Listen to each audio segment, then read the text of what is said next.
안녕하세요. 저는 카이스트 화학과 한순규 교수입니다.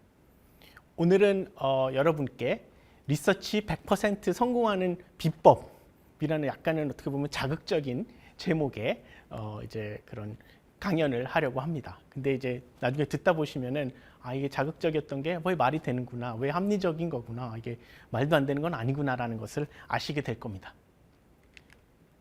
저는 코비드-19로 이야기를 시작하려고 합니다. 진짜 이게 사실 여러분들 굉장히 많은 우리 전 세계에 영향을 미치고 삶의 패턴의 변화를 준 코비드-19. 지금은 이제 사실 이제 거의 종식 단계에 이르러서 이제 굉장히 다행인데 이 부분에 대해서 한번 짚고 넘어가 보고자 합니다. 먼저 이제 그 코비드-19의 타임라인에 대해서 보시면 이제 여러분들도 이제 기억하시겠지만 2019년 이제 12월 31일에 코비드-19 그 발병 최초 발병 사례가 이제 중국 우한에서 보고가 되었습니다. 근데 이제 그것도 굉장히 여러 이제 전 세계가 이제 패닉에 빠지기 시작했는데 그 와중에 저는 이제 치료제 중심으로 이제 그 타임라인을 그려보면은 2020년 5월 1일에 여러분들 길리아드라는 미국의 제약회사에서 렘데시비르라는 그 약품이 중증 환자에 대해서 FDA 그 응급 승인을 받으면서 이제 처음으로 FDA 승인 약품이 나옵니다. 이제 불과 아주 굉장히 빠르게.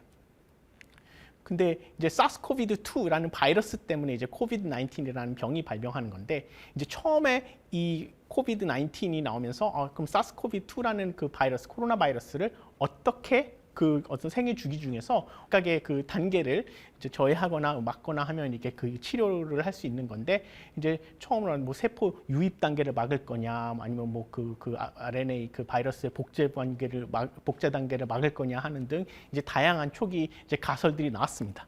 그리고 그 어느 스테이지를 막을 거냐에 따라서 이제 굉장히 다양한 약품들이 보시는 것처럼 이제 2020년 거의 그 코로나가 발병한 가장 심했던 그 해 이제 여러 가지 가설들이 나왔고 이제 렘데시비르가 말씀드린 대로 그 5월에 이제 FDA 긴급 승인을 받은 것입니다.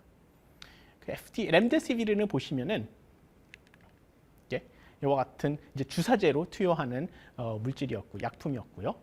근데 렘데시비르는 특이하게 그러면은 여러분들은 생각하실 겁니다. 어떻게 발병이 2019년 12월 그 달에 처음으로 발병 사례가 나왔는데 어떻게 5월 달에 바로 약품이 나오냐 생각을 해보시면 이거는 그래서 약물 재창출의 과정을 거쳐서 나왔는데 사실 렘데시비르는 사스코비드2를 잡으려고 개발됐던 약이 아니라 사실 그 에볼라 바이러스가 서아프리카에서 그 아웃브레이크가 있은 적이 있습니다. 여러분들 기억하실 수 있을 텐데 그 에볼라 바이러스 치료제로서 개발됐던 게 이제 렘데시비르였습니다. 근데 그거를 이제 그것도 항바이러스제니까 그거를 이제 사스코비드2에 대해서 했더니 어느 정도 약효가 있기 때문에 일단 급한 대로 긴급 승인이 났던 것입니다.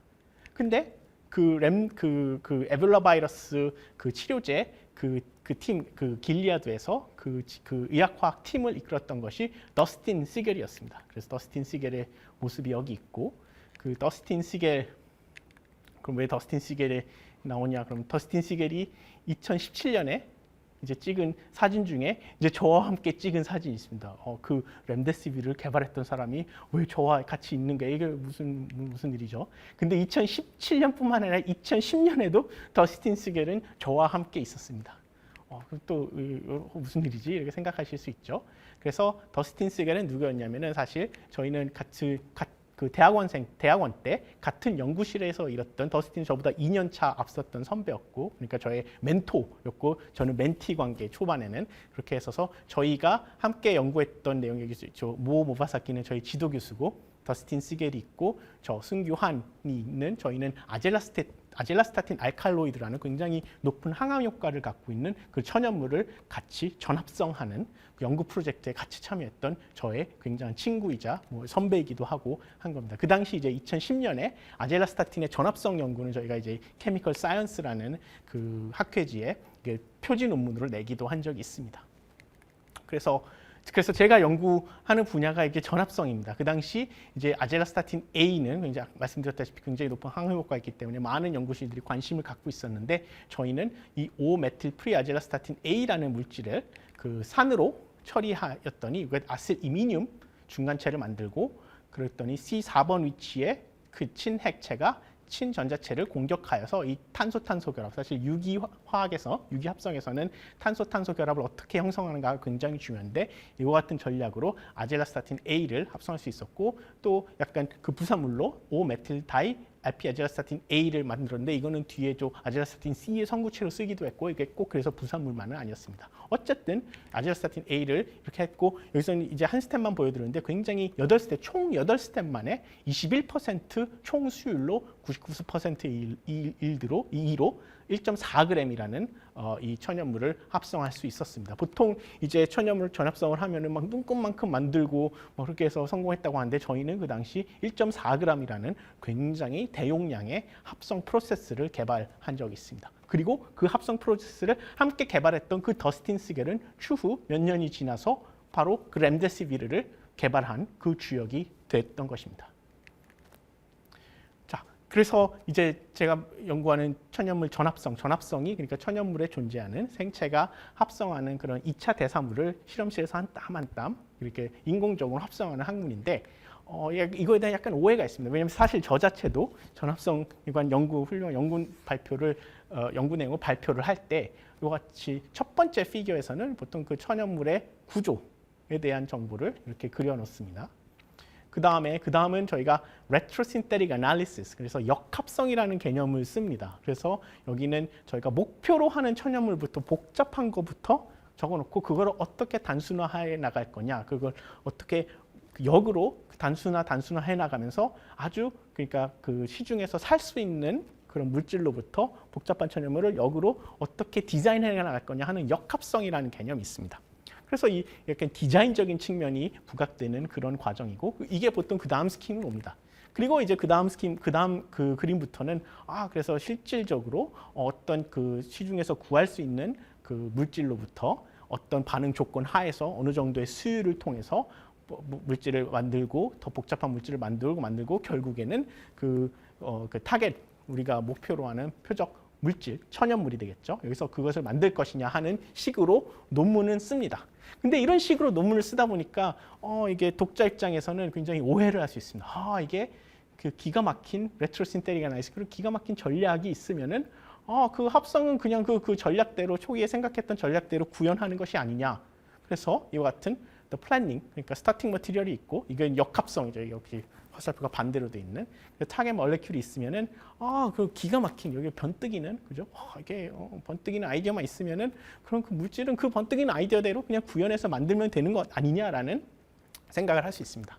근데 실제로 합성을 해보면 그렇게 되지가 않습니다. 제가 꽤 오랜 시간 합성을 했는데 그렇게 처음 계획 초기에 그러니까 그 과제 초기에 생각했던 그 번뜩이는 아이디어는 대부분 이렇게 워킹하지 않습니다. 성공적이지가 않습니다. 그래서 어드밴스 인터미 어떤 중간체를 갔을 때 그 꼭 이렇게 뭐 지금은 웃으면서 얘기할 수 있고 있지만 어떤 벽을 항상 느끼게 됩니다. 그리고 웃으면서 얘기할 수는 없죠. 왜냐하면 지금 저희 연구실에 이루어지는 많은 프로젝트들도 지금 벽을 느끼고 있는 프로젝트들도 있으니까요. 그래서 어쨌든 무조건 벽을 느끼게 돼 있습니다. 여러 가지 그 이유를 말하자면 또 뭐 1시간짜리 얘기를 할 수 있는데 그 합성이 그렇지가 않습니다. 그러니까 생각한 대로 되지가 않습니다. 그리고 처음으로 여러분들이 내가 이 분자는 이런 식으로 만들겠다. 기똥찬 이 천재적인 아이디어로 만들겠다 했던 그 아이디어대로 하면 그 아이디어는 작동을 하지 않습니다. 그러니까 왜냐하면 아무리 천재적인 아이디어도 그 사람이 생각할 수 있는 뭐 그 정도 아이디어는 안 됩니다. 그 구현이 안 돼요. 그게 해보면 압니다. 제 말을 믿으세요. 그래서 그럼 전합성이란 거는 뭐냐? 그럼 복잡한 천연물을 만든다는 건 뭐냐라는 생각 이게 다시 질문으로 돌아와서 그건 뭐냐면은 그래서 이렇게 데드 엔드를 만나고 그 처음에 제가 생각했던 그 기똥찬 아이디어는 구현이 되지 않는데 그 구현이 되지 않는 상황에서 그 낭떠러지를 만났을 때 그 문제를 어떻게 풀리지 않는 문제를 맞닥뜨렸을 때 그 문제를 어떻게 풀어나갈 거냐. 처음에는 생각하지 않았던 그 문제 봉착했을 때 그거를 어떤 방식의 솔루션을 창안을 하고 어떤 방식으로 그 문제를 해결하느냐 하는 것이 사실 전합성의 거의 99%입니다. 그리고 흥미로운 건 뭐냐면 그 과정에서 그러니까 그 문제를 처음에 예상하지 않았던 그 문제를 맞닥뜨렸을 때 그 문제에 대한 논리적인 아니면 또 좀 우연히 들어갈 수도 있고 하여튼 그 문제를 풀었을 때 그 솔루션을 발견했을 때 그 솔루션은 비단 처음에 저희가 처음에 상정했던 그 문제 하나만을 풀 수 있는 그 솔루션으로 작용할 수 있는 게 아니라 처음에는 생각하지 않았던 그 다른 문제들, 더 복잡한 문제들, 아니면 더 중요한 문제들, 다른 문제들을 풀 수 있는 실마리를 제공할 수 있다는 점이기도 합니다. 다른 천연을 만들 수도 있고, 아니면 뭐 다른 재료, 뭐 다른 어떤 기능성 물질을 만들 수 있는 그 토대를 이 과정에서 발견하고 연구하고 그리고 만들 수 있다는 게 그것이 천연물의 어떻게 아름다움이라고 할 수 있겠습니다. 자, 그럼 다시 그 코비드-19 치료제의 타임라인으로 들어와서 2020년 그죠? 처음에 이제 렘데시비르가 나왔긴 했는데 이게 여러분들 뉴스에서 기억하시는 모르지만 그렇게 효과가 좋지는 않습니다. 뭐 이렇게 치료율, 완쾌율이 그렇게 높지는 않고 뭐 중증 환자에 대해서 어느 정도 뭐 그 증상을 경감하기는 하지만 이게 완벽한 치료제는 아니었습니다. 일단 근데 급한 대로 세계가 위기에 맞닥뜨렸으니까 FDA 긴급 승인이 나긴 했는데 근데 그러니까 그 당시 이제 파이저에 대한 얘기를 드리고자 합니다. 파이저가 코비드-19 바로 이제 12월 그 2019년 12월 31일 날 그 이제 그 팬데믹으로 우한에서 처음 되고 처음에는 뭐 한국도 문제지만 미국은 뭐 문제 아닌가 했더니 미국으로 금방 퍼져나갔죠. 그래서 바로 2020년 3월 16일 날 그 파이저가 경구치료제 연구에 착수를 합니다. 그 재택근무에서 시작했는데 그 당시 그 의학화학 그 매드캠 그 프로그램을 이끌던 게 데이비드 오웬이라는 이제 천연물 데이비드 오웬이라는 연구자, 화학자가 이제 프로세스를 합니다. 그러니까 이건 이 코비드 치료제는 사실 이제 다 화학 처음부터 끝까지 다 화학입니다. 그래서 파이저 이게 선도 물질로 리드 컴파운드가 갖고 있었습니다. 그럼 이 리드 컴파운드는 또 어떻게 갖고 있었냐? 하면은 여러분 기억하시면 2002년도에 또 사스 사태가 난 적이 있습니다. 그때 아시아를 중심으로 해가지고. 근데 그 당시 그래서 사스 사태 났을 때 파이저는 바로 이제 그 치료제 연구를 했고 이제 이 리드 컴파운드를 얻었는데 그 당시는 이제 그 팬데믹까지는 가지 않아 다행히 팬데믹까지 가지 않았기 때문에 이제 추가적인 연구가 이루어지지 않았지만 어쨌든 그 당시 갖고 있던 리드 컴파운드가 이 컴파운드가 있었습니다. 파이저가 개발을 했었습니다. 그래가지고 근데 그럼 이거를 가지고 이제 3월 16일 날 시작을 했는데 불과 이제 뒤에서 이게 무슨 의미인지는 불과 이제 조금 후에 알려드리겠지만 4개월 만에 그 닐마트렐빌 결국에는 그 팍슬로비드의 그 핵심 의약 성분이 되는 닐마트렐빌을 4개월 만에 도출을 해냅니다. 이게 의학 화학자들이 그러니까 그 팀이. 이게 원래는 몇 년이 걸려야 하는 3, 4년이 걸려야 되는 프로세스를 4달 만에 이제 완성을 해낸다. 다비드 오웬이 이끄는 팀이. 그다음 그게 2020년 그러니까 7월 22일이죠. 그러니까 거의 4달 조금 넘어서 하고 그리고 그리고 그 당시 이제 처음으로 합성했던 게 7mg 스케일로 그 의학 화학자들 그 매드캠 팀이 7mg 아주 그냥 쥐꼬리만큼 이게 해서 이게 효과가 있다. 이게 약이 될 수 있다라고 이렇게 발견을 한 것이죠. 그리고 그로부터 불과 17개월 만에 이것도 보통 뭐 3, 4년, 5년이 걸리는 프로세스인데 그 프로세스 케미스트리 그러니까 보통 의학 그 개발에서 맷캠이 있고 그러니까 약물을 찾아내는 그리고 그 약물을 진짜로 실용화만큼 대량으로 생산할 수 있게 하는 팀이 이제 프로세스 케미스트리라고 부르는데 그러니까 공정화학팀이 17달 만에 이게 그 팍슬로비드 FDA가 승인하면서 그 당시에 메트릭 톤 스케일로 이 팍슬로비드를 합성할 수 있는 그 제조 공정을 개발하는 겁니다. 그러니까 이게 사실 이게 역사상 가장 빠르게 그 의약품이 이게 처음 개발부터 승인까지 난 지금까지 그런 역사상 가장 빠른 사례가 되겠습니다. 그래서 이제 이 프로세스 케미스트리의 측면에서 보면은 이제 프로세스 케미스트리 아까 2020년 5월 22일 날 이게 7mg을 받고 이거 무조건 메트릭 톤으로 해야 된다. 이게 세계를 구할 수 있는 치료제다라고 치료제니까 이거 무조건 스케일업 해야 된다라는 미션을 받은 거죠.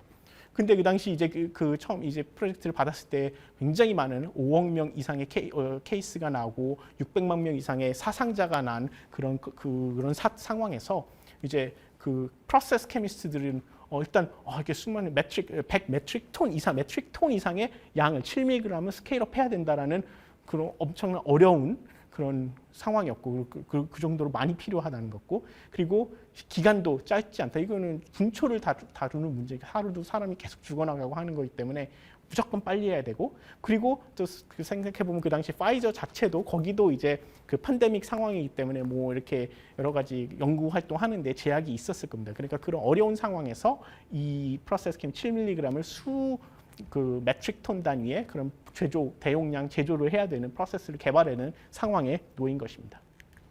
그래서 이게 보통 기본적인 이제 신약 개발이 처음에 디자인 앤 익스플로레토리 프리클리니컬 스터디 여기서 뭐 타겟을 찾고 뭐 그다음에 뭐 이제 전임상 단계를 거치고 그다음에 프로세스 디벨롭 그거를 스케일업 할 수 있는 그 프리클리니컬 톡시콜로지 스터디들을 막 하고 그다음에 페이즈 1, 2, 3 스터디를 하고 그다음에 레귤러 리뷰를 하고 라지 스케일 프로덕션 디스트리뷰션 해 가지고 이렇게 막 수년씩 걸리는 프로세스가 지금 말씀드렸다시피 맷캠이 불과 한 4개월 만에 됐고 그리고 프로세스가 17개월 만에 이루어졌고 그리고 페이즈 1, 2, 3가 막 굉장히 빠르게 정부도 이제 빨리 승인을 해야 되니까 그것도 굉장히 가빠르게 이루어졌고 근데 그 과정에서 사실 이게 되게 흥미로운 게 흥미롭고 또 이게 사실 팍슬로비드 소비자 입장에서는 아니 환자 입장에서는 그냥 약이 나았나 보다 하지만 이게 다 사람이 하는 건데 그리고 이제 이거 같은 경우에는 팍슬로비드 같은 경우에는 파이저가 한 건데 그 과정에서 굉장히 그 위험을 감수하는 이제 결정들을 많이 합니다. 왜냐하면은 보통은 이게 앞에서 이제 다 승인이 나야지 그 메트릭 톤으로 이게 생산할 거냐 안 할 거냐라는 결정은 이게 승인이 나고 이게 프로덕트가 이게 확신이 있어야지 그렇게 하는 건데 여기서는 사실 지금 페이즈 1 들어가자마자 이거는 메트릭 톤 단위로 어차피 많이 승인되면 만들어야 되는 거니까 시간 딜레이가 없어야 되니까 그 전에 굉장히 이렇게 막 물질 원료 같은 것도 있죠. 굉장히 메트릭 톤으로 하려면 전 세계에서 막 구하고 굉장히 많은 투자를 해야 되는데 그 투자를 승인이 나기도 전에 거의 그냥 그 프로세스 디벨롭을 하면서 동시에 그러니까 수 킬로그램을 만들면서 이미 굉장히 많은 톤 단위의 그런 프로세스를 생각하면서 이게 동시다발적으로 이런 굉장히 투자가 이루어지고 결정이 이루어지고 하는 어떻게 보면 그러니까 인류 역사상 이런 빛의 속도로 여기서 말하는 게 빛의 속도로 이렇게 신약 개발이 이루어진 적이 없는데 이게 그렇게 이루어진 겁니다. 그래서 처음 이제 연구 개발부터 시작 끝날 때까지 1.8년 만에 이렇게 승인이 나고 그렇게 해서 이제 여러분들 많은 환자들이 만날 수 있었던 게 팍스로비드고 팍스로비드로 인하여 이제 굉장히 그 치료율이 높아지면서 이제 그 코비드 종식에 물론 이제 백신도 있었지만 백신과 더불어 치료제가 항상 중요한 건데 치료제가 이게 나오면서 지금 이제 코로나 종식에 코비드 19 종식에 이제 많은 그런 저희가 다가가게 된 것, 그걸 맞이했고 한 그 이면에는 이런 화학자들의 노력이 있다는 것을 여러분들에게 소개시켜드리고 싶었습니다. 그래서 이게 파이널 그 프로세스 케미스트리의 라우트인데 여기서 보면 프래그먼트 1, 프래그먼트 3, 프래그먼트 2, 프래그먼트 3를 결국에 이제 두 개 에마이드 본드로 이렇게 결합하는 그러니까 결국에는 뭐 케미스트리가 그렇게 막 로켓 사이언스는 아닙니다. 근데 이걸 메트릭 톤 단위로 하기 위해서는 이게 굉장히 많은 이제 고려가 들어가고 이렇게 여러 가지 들어가야 되는 건데 그래서 이 프래그먼트 1, 2, 3를 4개의 그 반응과 4개의 아이솔레이션 그리고 한 번의 그 포뮬레이션을 통해서 같은 팍스로비드 그를 이제 수만 메트릭 톤 단위로 이제 합성할 수 있는 게 되었고 그 FDA 승인과 함께 전 세계에 약이 보급된 것입니다. 그래서 여기서 아까 이제 그러면 이 과정에서 다피드 오웬은 이미 말씀드렸습니다. 그 Senior Scientific Director of Medicinal Chemistry 파이저고, 근데 이 사람의 면면을 보면은 스티븐 레이라고 영국의 최고의 전합성 학자에서 그러니까 전합성 트레이닝을 받고 그러니까 천연물 합성을 만드는 레오 파켓은 지금 돌아가셨지만 와이어 스테이트 유니버시티의 굉장히 유명한 전합성 학자입니다. 그래서 열심히 전합성을 하던 사람이 그 맷캠을 이끌었던 거고. 그다음에 그 프로세스 케미스트리를 이끌었던 거는 셰릴 헤이워드라는 시니어 디렉터 프로세스 케미스트리 파이저이고 이분은 샘 다니셰프스키라고 컬럼비아 대학 지금 컬럼비아 대학의 이분도 전합성을 하는 그래서 이게 그 박사학위 논문을 보면 토탈 신테시스 러퍼마이신 이렇게 해서 다 전합성을 하던 사람들이 세상을 그 치료제 개발에 그 선두에 서고 그걸 이끈 사람들이라고 할 수 있습니다. 그래서 이거는 최근에 제가 그 셰릴하고 같이 학회에서 만나가지고 사진을 찍어서 이렇게 여러분들에게 역시 화학자, 두 명의 화학자의 모습을 보여드리는 것입니다. 자, 그러면은 이제 그 코비드 19은 대충 이렇게 대충이 아니라 이런 어려운 과정을 거쳐서 이런 영웅들 화학자 영웅들의 그런 노력과 그런 땀을 통해서 이제 어느 정도 종식이 됐는데 생각해 보면은 2002년도에 그 사스 코비드 처음에 있었고 중국에서 그다음에 2012년도에 아마 그 막 낙타에서 뭐 유래한다고 해서 메르스 사태가 있었습니다. 그것도 똑같이 코로나 바이러스에서 유래한 그런 병이었고 이번에 이제 2019년도에 코로나19 사태가 났던 거고 그럼 이런 양상을 보면은 아마도 이렇게 그러면 안 되겠지만 근데 이렇게 패턴적으로 봤을 때 뭐 추후에 코로나 3X 사태 뭐 또 다른 코로나 바이러스로 인한 그런 또 팬데믹이 또 다가오지 말라는 법이 없습니다. 계속 역사적으로 주기적으로 그렇게 계속 반복적으로 되었던 점을 통해서 그래서 변이 코로나 바이러스에 대한 치료제 개발이 필요하고 향후에 지금 코로나19 사태가 종식됐다고 해서 이게 끝난 게 아니라 아까 말했듯이 지금 코로나19 사태를 잡을 수 있었던 거는 아까 막 그 에볼라 바이러스 아니면 그 코로나 사스 코비드에 대한 저희가 그 치료제 약물이 있었기 때문에 이걸 빠르게 대응을 할 수 있었던 거거든요. 그러니까 끝났어도 이게 그러면 지금 와서 이제 코로나19 코로나 바이러스 뭐 치료제는 뒷북 연구냐 그러면 그게 뒷북이 아니에요. 왜냐하면 추후에 또 나타날 수 있는 이런 팬데믹에 대한 그런 리드 거기서부터 이제 그 대응이 시작될 수 있는 거기 때문에 그렇게 중요하다고 할 수 있습니다. 그래서 아까 말씀드렸다시피 여기서 팍슬로비드는 그 바이러스의 유전자의 복제를 막는 기전을 통해서 이루어지는데 저희가 주목했던 거는 그 바이러스가 세포 안에 들어오는 그 과정, 어쨌든 바이러스가 세포 안에 들어오는 과정을 막을 수 있으면은 그러면은 그 치료제로서 작동을 할 수 있는 거거든요. 그래서 그 처음에 대두됐던 게 그래서 보시면은 그 나파모스타트와 카모스타트였습니다. 원래 나파모스타트와 카모스타트는 그 템포 RSS2 저해제인데 템포 RSS2 근데 결론적으로는 둘 다 임상 3상을 실패를 했습니다. 근데 생각해보면 왜 템포 RSS2 저해제가 코로나 바이러스 치료제로 쓸 수 있다고 사람들이 생각을 했냐면은 템포 RSS2라는 이 단백질이 결국에 바이러스가 인식을 하고 그 세포로 들어오는데 핵심적인 그런 단백질이었기 때문에 이거의 저해제가 바이러스의 세포 내 유입을 막을 수 있지 않겠느냐라는 그런 가설을 세울 수 있었던 겁니다. 그래서 이 약물이 이걸 막을 수 있는데 근데 문제는 뭐냐면 그 바이러스가 침투하는 기전은 이와 같이 템포 RSS2를 기반해서 침투하는 경로뿐만 아니라 이와 같이 세포 내 엔도사이토시스를 통해서 이게 들어오는 이 또 다른 이런 기전이 있었기 때문이죠. 그래서 사실 이제 그 기전을 그래서 나파모스타트와 카모스타트는 템포 RSS2 기반 침투는 막는데 세포 내 기반 침투는 막을 수가 없으니까 환자는 또 감염이 되는 거고.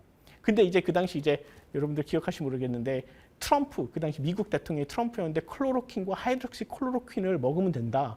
그러면 이게 그 바이러스가 막아진다. 그게 전혀 신빙성이 없었던 얘기는 아니고 그거 뭐냐면은 클로로킨과 하이드록시 클로로퀸을 같이 세포 내 입 기반 침투는 막지만 근데 이게 템포 RSS2에 기반한 바이러스의 그 유입은 막을 수가 없기 때문에 결론적으로 이런 케이스에서는 감염이 됐던 것입니다. 그렇기 때문에 그러면은 이와 같이 두 개의 그 바이러스가 그 세포에 들어올 수 있는 기장이 세포 내 기반 바이러스 침투와 템포 RSS2 기반 바이러스 침투를 모두 막을 수 있는 그런 약물은 그럼 감염 이제 억제 효과가 있겠죠. 그래서 그 당시 이제 그 지금 IBS 기초과학원의 IBS 이창준 박사님께서 단장님께서 지금 인지미 사회성 연구단 단장인데 그분이 발견하였던 약물이 뭐였냐면은 플라티코딘 D라는 겁니다. 그게 도라지 추출 물인데 도라지 추출물 중에서 플라티코딘 D 뭐였어요? 사포닌 굉장히 복잡한 형태를 가지고 있는 이 천연물이 지금 보시다시피 세포 내 이입 기작과 그리고 템포 RSS2에 의해서 그 바이러스가 들어오는 기작을 모두 막을 수 있다는 그런 발견을 해가지고 저희가 같이 공동 연구를 통해서 이게 처음으로 2021년도에 이런 플라티코딘 D라는 그 천연물이 그런 치료 효과가 있다. 그 바이러스가 코로나 바이러스가 사스코비2가 세포 내에 들어오는 것을 막을 수 있는 역할을 할 수 있다라는 것을 밝혔습니다. 그래서 아무래도 저는 이제 합성 화학자다 보니까 그걸 바탕으로 그럼 거기서 멈추지 않고 그러면은 더 그럼 플라티코딘 D보다 더 효과가 좋고 아니면은 또 무엇보다 중요한 게 어떻게 사스코비드 그 플라티코딘 D가 어떤 방식으로 이렇게 이게 이 그 바이러스의 세포 내 유입을 막을 수 있느냐 하는 그런 기작적인 그런 측면에 대한 설명을 하기 위해서 보통 이제 의학화학에서 그 structure activity relationship 그러니까 구조 생리 활성 관계를 밝힙니다. 그를 위해서는 이게 굉장히 다양한 화합물들이 필요한데 아까 말씀드렸다시피 플라티코딘 D는 굉장히 복잡한 화합물이었는데 이제 그래서 이거 각각이 이제 전합성 굉장히 뭐 20스텝에서 30스텝 정도가 필요한 이제 굉장히 합성하기 어려운 화합물들인데 저희 연구실에 장영호 지금은 이번 여름에 졸업을 해서 박사 학위를 받은 장영호 박사가 그래서 아까 파이저가 그 어려운 결단을 하면서 이거 문제를 풀겠다 했던 걸 장영호 박사 제가 코로나 바이러스 문제를 풀겠습니다 해가지고 이 말도 안 돼. 지금 생각해 보면은 말도 안 돼. 저도 이제 해보기 전에는 이제 잘 몰랐으니까 해보자 하는 건데 이게 굉장히 많은 20개 이상 거의 30개 가까운 이렇게 사포닌 컴파운드들을 합성하고 그거에 대한 이제 structure activity relationship 스터디를 했습니다.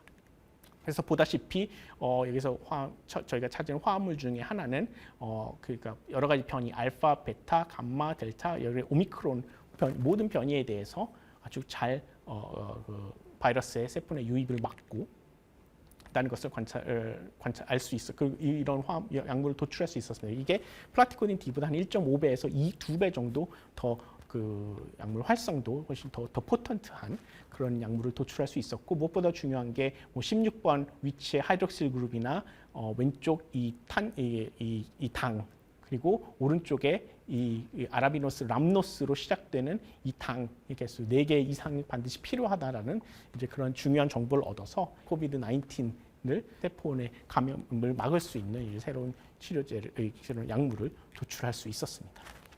그래서 보다시피 이게 굉장히 세상을 살다 보면은 중요한 문제들이 있습니다. 근데 지금 보시다시피 약, 테라피틱스 그리고 지금 뭐 말씀드리진 않았지만 배터리, 머티리얼스, 에너지 이런 거에 관한 문제는 이게 굉장히 중요한 문제. 중요하다는 것은 이 인간의 삶과 죽음이 기로에 있을 때 그것을 결정할 수 있는 것은 꽤 중요한 문제거든요. 근데 그러한 중요한 문제를 풀기 위해서는 보시다시피 지금 다 보여드린 게 그게 분자들이었습니다. 그래서 그리고 그 분자들은 어떤 분자적 작용을 하는 거고 그래서 분자적인 수준에서의 이해가 이런 중요한 문제를 푸는 데 있어서 굉장히 필요하고 이런 분자적인 이해가 이를테면 요즘에 굉장히 대두되고 있는 로보틱스, 컴퓨테이션, 캐탈리스트 뭐 인공지능, 스펙트로스코피 등을 만나서 합성과 함께 이렇게 버무려졌을 때 그거에 대한 이제 솔루션이 나올 수가 있는 겁니다. 그리고 분자적인 이해에 대한 학문이 크게 완전히 화학과 동의어인 것입니다. 그렇기 때문에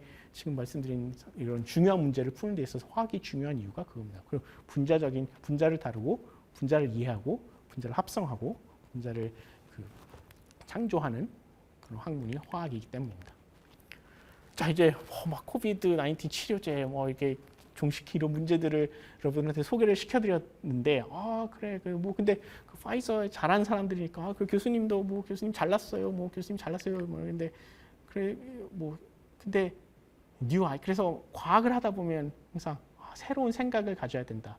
Research, Success, Discovery, Innovation 뭐 뭔가를 혁신해야 되고 과학을 해야 되고 중요한 문제를 풀어야 되고 뭐 노벨상을 받아야 되고 막 이런 말들을 합니다. 이게 다 좋은 말들인데 이 가슴이 웅장해지는 말들이긴 한데 되게 부담되는 말입니다. 사실 저도 되게 부담됩니다. 뭐 중요한 문제를 풀려고 하는데 누구는 뭐 중요한 문제 안 풀고 싶어서 안 푸나요? 근데 거기는 이게 그 근본은 뭐냐? 이게 연구 이런 다 화학하는 거 좋고 뭐 연구하는 거 좋고 뭐 기초과학 하는 거 좋은데 그 문제는 uncertainty. 이게 불확실성이 있지 않느냐. 이렇게 연구를 해가지고 성공할 수도 있는데 만약에 실패하면 망하는 거 아니에요. 그래서 여러분들 이런 말들이 조금 더 뭔가 부정적인 건 아는데 왠지 더 친근감이 가고 왠지 더 하고 싶고 guaranteed money, 보장된 돈. 그리고 지루하지만 뭐 돈 잘 버는 거. 부모의 그런 컨설팅, 부모가 해주는 말. 그리고 이게 선배가 갔던 아주 그냥 proven 돈을 잘 벌 수 있다고 알려진 그 pathway, job security, 잘리지 않는다, 워라벨, 막 코딩만 하면 먹고 사는데 그럼 코딩만 하면 되냐? 뭐 개이득 인생, 이만큼 인베스트해서 이만큼 얻어내는 게 그게 진정한 삶이지. 그 뭐 하는 거 막 이렇게 그런 생각을 하실 겁니다.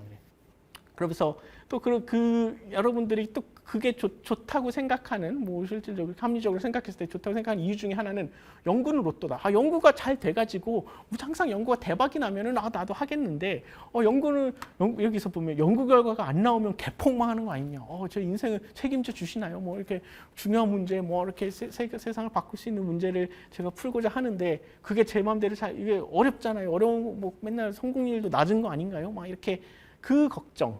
연구는 로또다. 뭔가 연구는 운이 작용하고 이게 그 운대를 안 타고 나면은 망한다. 내 인생이 꼬일 수 있다라는 그 근본적인 그 생각 때문에 결국에 지금 말씀드린 이런 그래서 지루하지만 그래도 뭐 월급도 막막 나오고 뭐 하는 게 낫지 않냐라는 생각을 한 겁니다. 근데 만약에 그래서 여러분들이 받고 그러면 연구는 어렵고 불확실성이 높다라고 생각하기 때문에 여러분들이 주저하는 걸 겁니다. 이게 기초과학을 하고 뭐 화학에 관심은 있지만 화학이 지금 들어보니까 코비드-19 치료제 하는 것 만드는 것도 다 화학자고 하는 건데 그거 성공률 낮으니까 저는 하고 싶지 않아요. 저는 그냥 돈 잘 버는 직업을 할게요라고 생각하는 그 이면에는 연구는 어렵고 불확실성이 높다라는 것이 저변에 깔려 있는 거죠. 근데 만약에 제가 연구는 어렵고 불확실성이 높지 않다. 그러니까 이런 말 들을 겁니다. 이렇게 뭔가 할 때 열심히 하는 게 중요한 게 아니다. 잘하는 게 중요하다. 근데 열심히 하는 것과 잘하는 것을 연결시켜 드릴 수 있는 그 비법을 제가 알려드리면은 그거 해볼 수 있는 거 아닙니까? 그래서 다시 저희의 오늘 강연의 그 제목으로 돌아오는 겁니다. 리서치 100% 성공하는 비법. 생각해보면 이게 미로를 하나 보여드리고 있습니다. 미로. 그래서 여기가 시작점이고 여기가 이제 미로의 출구입니다. 자, 그러면은 미로의 시작점에 들어와서 그냥 100% 그냥 노브레이너로 생각 없이 가도 출구까지 100% 나가는 방법이 있냐? 이거 물어보면은 다 대답을 잘 해요. 있어요, 교수님. 뭐예요? 그냥 오른쪽 벽 잡고 그냥 그러면은 눈 감고 가도 토폴로지컬리 출구로 가게 돼 있습니다. 맞습니다. 아무리 세상 복잡한 미로가 움직이지만 않는다면 그 모양이 변형되지만 않는다고 하면은 그냥 정적인 미로라면은 그냥 오른쪽 벽 잡고 가면은 출구로 여기서 결국에는 여기로 와가지고 와서 출구를 만나게 됩니다. 왼쪽 벽을 잡고 가도 마찬가지입니다. 그러니까 아무리 복잡한 미로라도 그 방법 왼쪽 벽을 잡고 간다, 오른쪽 벽을 잡고 간다라는 그 방법론대로만 따라가면은 100% 성공할 수 있는 겁니다. 그럼 연구에도 이런 100% 성공할 수 있는 방법론이 있냐? 그게 있다는 말입니다. 그러면은 그런 게 있어요? 네, 있어요. Simply following a scientific method. 과학적인 방법론으로 문제를 풀어나가면 됩니다. 그럼 과학적인 방법론이요? 그게 뭐죠? 일단 뭐 여러분들이 이제 저는 실험 화학자이니까 뭐 실험을 예로 들어서 말씀드리겠습니다. 근데 뭐 그건 계산도 마찬가지고 뭐 이런 연구도 마찬가지일 겁니다. 일단 뭔가를 하기 전에 가설을 갖고 시작을 하세요. 가설. 그럼 가설은 어떻게 써요? 가설은 쉽습니다. 여러분들이 뭐 해왔던 뭐 연구가 있을 거고 뭐 해왔던 활동들 있잖아요. 그럼 그거를 바탕으로 해서 그냥 그럴듯한 말이 되는 가설을 세울 수 있습니다. 아니면은 그 전에 보고된 논문들 페이퍼들을 바탕으로 가설을 세울 수 있습니다. 가설. 그러면은 부담돼요. 부담될 거 없습니다. 가설은 틀려도 돼요. 그냥 가설을 갖고 시작한다는 게 중요한 거예요. 되도록이면 그럴듯한 진보된 가설이면 좋겠지만 그게 이 가설을 설정하는 게 되게 창의적인 작업이 아닙니다. 그냥 있는 데이터, 나의 데이터 혹은 남의 데이터를 바탕으로 이러면 이럴 것이다라는 가설을 세우면 되는 겁니다. 절대 창의적인 작업이 아니라는 걸 말씀드렸어요. 그리고 틀려도 된다고요. 자, 그럼 가설이 일단 세워지면은 그럼 논리적으로 저 가설을 어떤 프루브 증명하겠다. 아니면 저 가설이 틀렸다는 걸 보일 수 있겠다 하는 실험의 설계가 가능해집니다. 그죠? 그것도 창의적인 작업이 아닙니다. 그냥 가설이 쓰면은 그다음 논리적으로 뭐 이렇게 해서 이렇게 실험을 해서 이런 결과가 나오면 가설이 맞는 거다. 이렇게 나오면 가설이 틀린 거다라고 실험을 설계할 수 있는 겁니다. 그것도 창의적인 작업이 아닙니다. 그냥 머리가 나빠도 할 수 있다는 거예요. 그 다음에 가설을 세우고 그러니까 실험을 설계를 하고 실험을 수행을 합니다. 그럼 실험 결과가 나오겠죠. 그러면 실험 결과를 잘 분석을 합니다.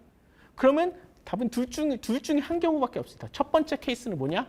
실험 결과를 분석해 봤더니 내가 처음 세웠던 가설과 일치하지 않는다. 컨시스턴트하지 않다. 네네. 그러니까 그 말은 뭐냐면 처음에 세웠던 가설이 틀렸다는 거죠. 그럼 어떻게 하면 됩니까? 그럼 방금 수행한 실험 결과와 논리적으로 말이 되는 새로운 가설을 세우면 되는 겁니다. 그리고 새로운 디자인, 그 실험을 그 가설을 prove, disprove 할 수 있는 실험을 디자인하고 행하고 이 같은 그 과정을 반복하면 됩니다. 두 번째 경우는 데이터를 분석을 했더니 내가 처음에 했던 그 가설이 위에 처음에 시작했던 가설이 맞는 가설이라고 이게 그 판명날 수 있습니다. 그럼 어떻게 하면 됩니까? 그럼 그 가설은 이제 일종의 팩트가 되는 거고, 그러면 그 데이터를 바탕으로 더 진보된 내가 원하는 목표에 더 가까운 진리에 더 가까운 더욱 어드밴스된 가설을 세우면 됩니다. 그리고 그 과정을 반복하면은 그러면은 그 목표에 도달하는 겁니다. 여러분들이 처음에 상정했던 그 목표. 여기에는 실패가 없습니다. 왜냐하면은 이 과정대로 하면은 내가 처음에 생각했던 가설과 결과가 틀리게 나와가지고 그러면은 뭐 그게 망한 거냐? 아닌데 망한 게 아니지 않습니까? 이게 처음에 원하지. 그럼 가설이 틀렸다는 것을 알게 된 굉장히 중요한 정보이기 때문에 그것 또한 그 가설 처음에 초기에 세웠던 가설과 일치하지 않는 경우라도 그건 앞으로 나가는 거고, 맞아도 앞으로 나가는 거고, 틀려도 앞으로 나가는 거니까 이건 100% 이길 수밖에 없는 게임입니다. 그렇기 때문에 제가 아까 100% 이렇게 말하면 리서치 100% 성공하는 비법이 이것인 겁니다. 그러니까 저희 연구실도 그러니까 학생들한테도 항상 얘기하는 게 이겁니다. 이제 반대로 그럼 이렇게 연구하는 게 과학적인데 그럼 과학적이지 않게 연구하는 케이스도 보여드리겠습니다. 제가 뭐 이를테면은 이제 화학에서 뭐 A 반응물과 B 반응물을 섞어서 C를 이제 합성을 해야 되는데 A랑 B를 섞어서 어느 반응 조건에서 반응을 했는데 딱 실험을 했더니 C가 나오지 않았습니다. 그 첫 번째 반응에서 그러면은 다른 반응 조건에서 그 반응 조건에서도 C가 나오지 않습니다. 그래서 한 50번 반응을 해요. 거기서도 C가 나오지 않았습니다. 원하는 결과가 나오지 않았습니다. 망했습니다. 그래서 술이나 마셔야겠습니다 하고 그렇게 해가지고 뭐 하도 200번째 반응을 했는데 200번째 반응해도 결과가 C가 나오지 않고 역시 망했습니다. 저는 화학이 적성이 아닌가 봐요. 막 이러고 그 300번째에서 했는데 안 되는데 근데 301번째 했던 그 반응 조건에서 기적적으로 C가 나왔다고 생각해 봅시다. 그러면 그 사람, 그 300개 실험을 했던 그 과학자는 그 과학을 잘하는 걸까요? 아니죠. 그거는 그냥 아까 말한 대로 로또에 당첨됐을 뿐이죠. 그죠? 그러니까 그 299번째에서 그만뒀으면 과학 이상한 거, 역시 어려운 거, 나는 맞지 않는 거라고 했는 거겠죠. 그죠? 그러니까 그런 식으로 과학을 하면 그거는 되게 과학을 잘 못하는 거고, 그러면 이제 개폭막 막 이렇게 나오는 거죠. 그러니까 그렇게 하는 게 아니라 지금 말씀드린 대로 이와 같은 과학적 방법론에 입각해서 연구를 해나가면은 100% 성공할 수밖에 없는 겁니다. 그래서 여기서 잠시 이제 저희 연구실이 이제 세계적으로 유명해진 이유는 이 세큐리네가 알칼로이드라는 천연물 합성에 대해서 이제 독보적인 이제 연구 성과들을 창출했기 때문인데, 그거에 대해서 이제 좀 감을 잡기 위해서 말씀을 드리겠습니다. 세큐리닌 알칼로이드는 1956년에 처음으로 이와 같은 세큐리닌이 밝혀졌고, 이게 굉장히 흥미롭게도 많은 세큐리네가 알칼로이드들이 광대사리 나무에서 추출했는데, 광대사리 나무 우리나라에서 자생하는 식물이에요. 그래서 우리나라에서 자생하는 식물에서 나오는 그런 약용 식물에서 나오는 이제 굉장히 그 천연물이고, 굉장히 이제 다양한 처음에 이 모노머 같은 경우, 그러니까 단위체 같은 경우는 스페시픽 가바 리셉터 안타고니스트로 작용을 했고 여러 가지 항암 효과도 있다고 알려졌고, 그래서 뭐 삼국 시대부터 일엽추라고 해가지고 굉장히 약으로 쓰던 그런 식물입니다. 광대사리 나무라는 것 자체가. 그래서 그러한 구조적으로 봤을 때도 이 같은 스테로진 센터가 이렇게 있고 그리고 fused 4개의 고리로 이루어진 그리고 굉장히 복잡한 흥미로운 구조 때문에 사람들이 35개 이상의 천합성이 이루어졌고 굉장히 많은 관심을 가진 천연물입니다. 근데 이제 물론 단위체 합성이 그리고 지금 말씀드렸듯이 35개 이상의 그런 전합성 연구는 어떻게 하면 이 4개의 고리로 이루어진 단위체를 합성할 것인가에 집중되어 있었습니다. 근데 물론 여러 가지 다양한 생발성이 있었지만 리미티드, 이게 제한적인 것이었는데 이제 최근에 이제 생체는 오르가니즘은 2차 대사물은 이제 만드는 이유가 다양한 2차 대사물을 만들어서 어떤 천적 아니면 어떤 환경적 스트레스로부터 내가 살아남을 찬스를 높이기 위해서 만든 이게 그 생합성하는 게 천연물이거든요. 그래서 그 천연물이 하나 있는 것보다는 2개 있을 때 그 2개 중에서 두 개가 하나가 만약 천적을 죽일 수 있는 천연물이면 살 확률이 2배로 높아지는 거잖아요. 그러니까 그 최대한 많은 다양한 2차 대사물을 합성하도록 생합성하도록 이제 생체는 진화를 했습니다. 그래서 이와 같은 단위체의 세크리넥 알칼로이드를 산화를 시키고 그리고 막 이합체화 등을 시켜가지고 이와 같은 더 복잡한 그런 세크리넥 알칼로이드들이 만들어지도록 그러니까 생체는 그런 식으로 이제 생합성을 합니다. 왜냐하면은 그럼 왜 그렇게 해요? 왜냐하면은 이거 같은 경우 이와 같이 더 복잡한 초복잡 이합체 이런 그리고 고산화준이 세큐리닉 알칼로이드 같은 이건 upregulating eukaryotic elongation factor 2 mediated protein synthesis를 해가지고 induce neuronal differentiation 그리고 neural extension 그리고 신경돌기를 확장시키고 하는 그런 효과를 보이기 때문에 그래서 결국에는 퇴행성 뇌질환 아니면 브레인 트라우마 등의 치료제로 쓰일 수 있는 가능성이 대두됐기 때문에 이와 같은 천연물들이 이제 갑자기 급부상을 한 것이죠. 근데 이거 만드는 건 35개 이상의 합성이 있었는데 이거는 복잡합니다. 일단 이게 복잡해가지고 복잡하면 이제 합성하기가 점점 어려워진 것입니다. 아까 말했듯이 그 기가 막혔던 그 아이디어는 작동하지 않는 게 복잡하면은 이제 막 꼬이기 시작하거든요. 여러 가지 시퀀스들이. 그래서 오늘은 시간 관계상 하나의 예를 알려드리겠습니다. 플루기아코신 B라는 아까 말씀드린 그 천연물 중에 하나 초복잡 이합체 구산화준의 천연물 중에서 플루기아코신 B를 보면은 이제 이걸 자세히 들여다보면 복잡하긴 하지만 결국에 이 천연물의 합성의 진수는 이제 한 가지 문제로 점철됩니다. 여기서 이 탄소-탄소 결합을 어떻게 합성할 것인가. 이 탄소-탄소 결합을 합성하면은 복잡한 이합체지만 이제 문제 해결의 실마리가 풀리는 거거든요. 근데 어떻게 풀 것인가? 그래서 근데 만약에 이와 같은 단위체, 그러니까 CH 본드, 탄소 수소 결합, 알데하이드, 이 탄소 수소 결합에서 2개의 수소가 빠지면서 탄소 탄소 결합이 형성되는 반응이 만약에 그런 반응이 있다면은 그러면 이 알데하이드와 이 필란티딘 사이에 탄소-탄소 결합을 통해서 플루기아코신 B를 만들 수 있는 겁니다. 문제는 이런 반응은 역사상 보고되지 않았기 때문입니다. 이제 여러분들이 유기화학에 대한 약간 이해가 있으면 알 텐데 이 알데하이드는 일렉트로파일입니다. 그러니까 친전자체. 그리고 일렉트론 디피션 올레핀도 일렉트론 위드로잉 그룹이 있으면 얘도 일렉트로파일, 친전자체. 그러니까 자석으로 말하면 S극과 S극입니다. 두 개는 그러니까 N극과 S극이 만나야 2개가 붙어서 뭐가 되는데 이건 둘 다 S극, S극 혹은 둘 다 N극, N극이기 때문에 상극이기 때문에 둘 사이에서는 둘은 서로를 싫어하고 화학적으로 탄소-탄소 결합을 만들 수 있는 조합이 아닙니다. 그게 크로스 일렉트로파일 디하이드로닉 커플링을 근데 이룩해야 되는 겁니다. 그러니까 그런 어려운 문제였으니까 보고가 안 됐었겠죠. 알려지지 않았던 거겠죠. 그러니까 저희 아이디어는 그러면은 지금 이 N극과 N극, S극 2개 사이 그런 서로 그 문제 때문에 그럼 어떻게 문제를 풀 거냐. 그래서 이제 요즘에는 죄송합니다.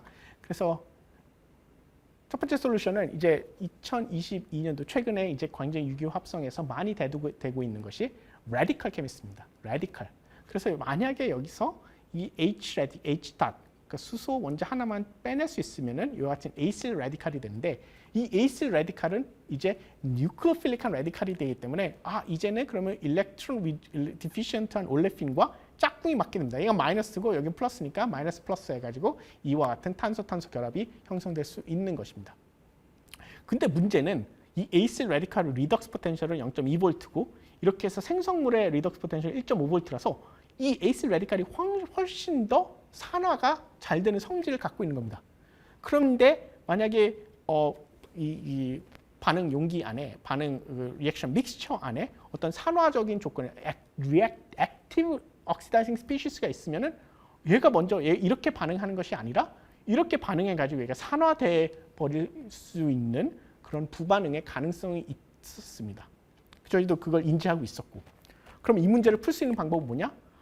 그러면은 이 액티브 옥시다이징 스피시스가 당량만 존재하는 총매량만큼, 그러니까 굉장히 뭐 10%, 0.1%, 0.1%, 0.01%만 존재하면은 그러면은 키네틱적으로 그러면은 얘를 만날 확률보다는 이거는 리에이전트니까 이거는 1당량, 2당량 이렇게 넣어줄 수 있는 거거든요. 그러니까 얘는 수백만 배, 수천만 배만큼 얘보다 더 양이 더 많이 있으면 어쨌든 얘랑 만날 확률이 높아지니까 반응이 가지 않겠느냐. 얘가 이렇게 가고 싶은 더 성향이 클지언정 얘가 그러니까 압도적으로 그냥 유홍액상에 몇백만 배, 몇만 배 이렇게 많아버리면은 이렇게 반응을 가게 할 수 있지 않겠느냐라는 것이 저희 아이디어였습니다. 그래서 촉매 시스템, 그러니까 캐탈리시스, 촉매 시스템이 중요한 게 이런 겁니다. 이게 촉매 시스템을 개발하지 않으면은 이거는 무조건 이렇게 갈 수밖에 없는 상황이었거든요. 그래서 촉매 시스템을 개발해야 된다는 것이 저희의 아이디어였고, 그 다음은 근데 이제 말씀드렸다시피 아까 이게 리덕스 포텐셜이 1.5V라서 이거는 옥시데이션이 굉장히 어렵습니다. 일렉트론 위드로잉 그룹 옆에 사실 카보캐타이온을 위치시키는 반응 자체가 이게 굉장히 업힐로 가는 에너지적으로 원치 않는 반응이기 때문에 그렇기 때문에 저희는 이 부분은 그래서 헬라이트 트랜스퍼를 하고 2번CB 제거 반응은 이제 쉽게 일어날 수 있을 거라고 생각을 해가지고 그래서 우회해가지고 이렇게 어렵게 높은 산을 타는 것이 아니라 그 터널을 하나 뚫어가지고 산에 터널을 뚫어가지고 이렇게 우회해서 그러니까 직접 팍 가버리는 이런 전략을 취한 거죠. 터널을 뚫자. 그래서 궁극적으로 이제 저희가 이제 시간 관계상 아니면 너무 이제 기술적으로 가면은 문제가 되기 때문에 그 커퍼 뎁트 클로라이드는 광촉매, 그러니까 빛을 받아서 이제 이게 활성을 띠게 되는 광촉매를 TBEC라는 그 산화제 존재 하에서 그리고 퀴노클리딘 HCl 그 베이스 솔트의 존재 하에서 반응시켰더니 이게 조금 원하는 프로덕트를 한 13% 정도 얻을 수 있었습니다. 근데 대부분의 이제 그 바이 프로덕트 부산물이 뭐였냐면 아까 예상했던 대로 그 에이실 레디칼이 그 액티브 옥시다이징 스피시스와 반응을 해가지고 산화된 이 에이실이 산화된 이 에스터 부산물이 메이저로 얻어졌습니다. 그래서 그러면은 저기서 생각한 게 그러면은 이 커퍼 얘가 이게 촉매인데 이 촉매량을 보통은 이제 일반적으로는 반응 개발을 할 때 촉매를 많이 넣으면 반응이 많이 가게 돼 있거든요. 그러니까 잘 가게 돼 있거든요. 근데 저희는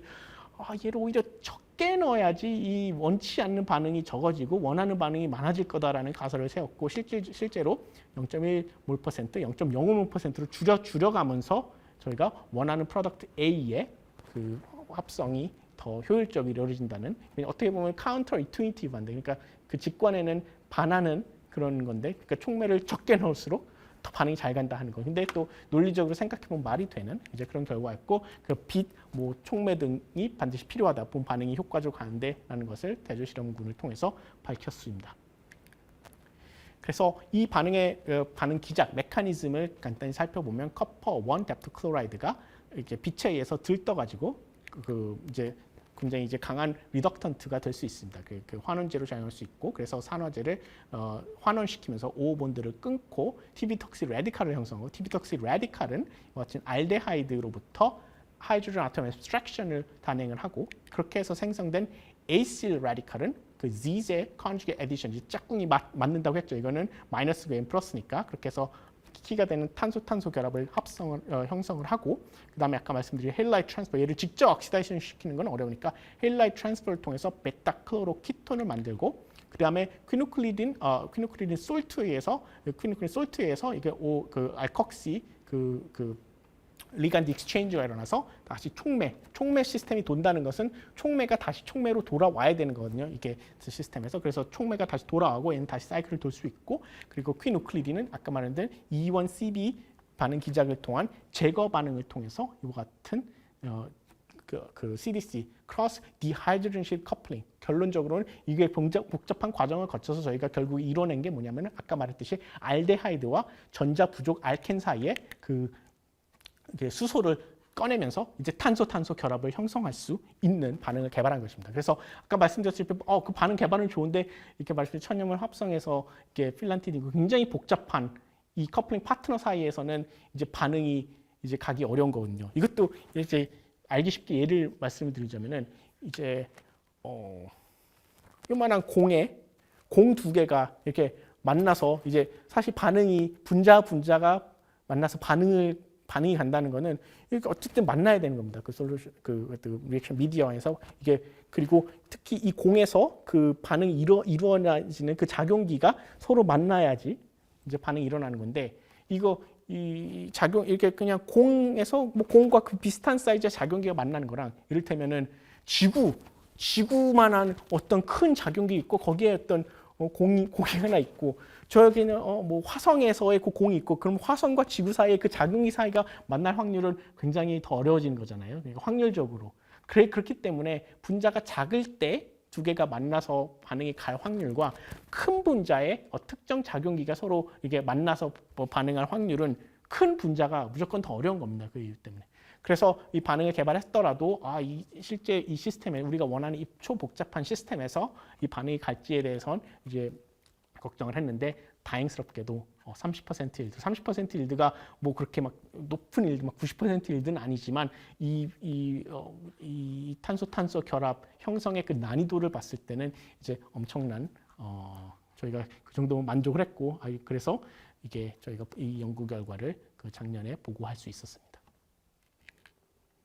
그래서 이것도 아까 파이저가 그랬듯 그럼 이렇게 제가 연구 결과를 보여드리는데 이게 그냥 막 자동으로 이루어지면 막 하는 게 아니라 어떤 강규민 학생 저희 연구실 학생인데 강규민 학생을 통해서 이 모든 연구가 이루어졌고 그리고 이게 사실 이것도 오늘 이제 카익스 저변 기초화학 저변 확대 동영상을 찍으시면 여러 교수님이 찍었지만 이 교수님들의 그 성공 비법이 있습니다. 그건 뭐냐면 좋은 학생을 만나서 이게 같이 으쌰으쌰하고 좋은 학생을 만났을 때 이렇게 막 그 창의성을 지금 괜히 말 한마디 이상해서 그 학생의 창의성이 짓밟는 행위만 하지 않으면은 그러면 되는 겁니다. 이렇게 그러니까 치어리딩 역할을 잘하면 그게 사실 많은 과학자들의 비법인 거를 말하지 않는데 근데 여러분들도 될 수 있다는 거예요. 그 주인공이 될 수 있는. 그리고 또 이게 그렇게 트레이닝을 받고 나서는 이제 그 과학을 바꾸는 주역이 될 수 있을 거라고 생각을 합니다. 그래서 결국에는 아까 말씀드렸다시피 파이저의 팍슬로비드 스토리도 그렇고 뭐 렘데시비르 스토리도 그렇고 오늘 말씀드린 플루게코신 비합성 스토리도 그렇고 결국에는 다 사람이 하는 일이고 이게 막 자동적으로 이루어지고 뭐 그런 거 없습니다. 다 사람이 끈질기게 힘들게 그리고 때로는 어렵게 이루어내는 그런 업적이라는 것을 다시 한번 말씀드립니다. 그래서 저희 그룹은 제가 2014년에 시작한 뒤로 2017년에 첫 논문이 나온 뒤로 굉장히 다양한 오늘 시간 관계상 다 말씀드리지 못하지만 다양한 천연물의 합성을 완성을 했고 오늘은 특히 플루게코신 B 그리고 이 코로나 치료제 약물의 합성에 대한 스토리를 말씀드렸습니다. 그래서 특히 아까 강규민 학생 그리고 장영호 박사에 대해서는 이렇게 어크널리지를 했습니다. 그래서 오늘 그 천연물 합성 스토리 그리고 천연물 합성을 공부했던 사람들이 어떻게 세상을 중요한 문제들을 특히 코비드 19과 관련해서 풀었는가에 대한 스토리를 말씀을 드렸습니다. 감사합니다.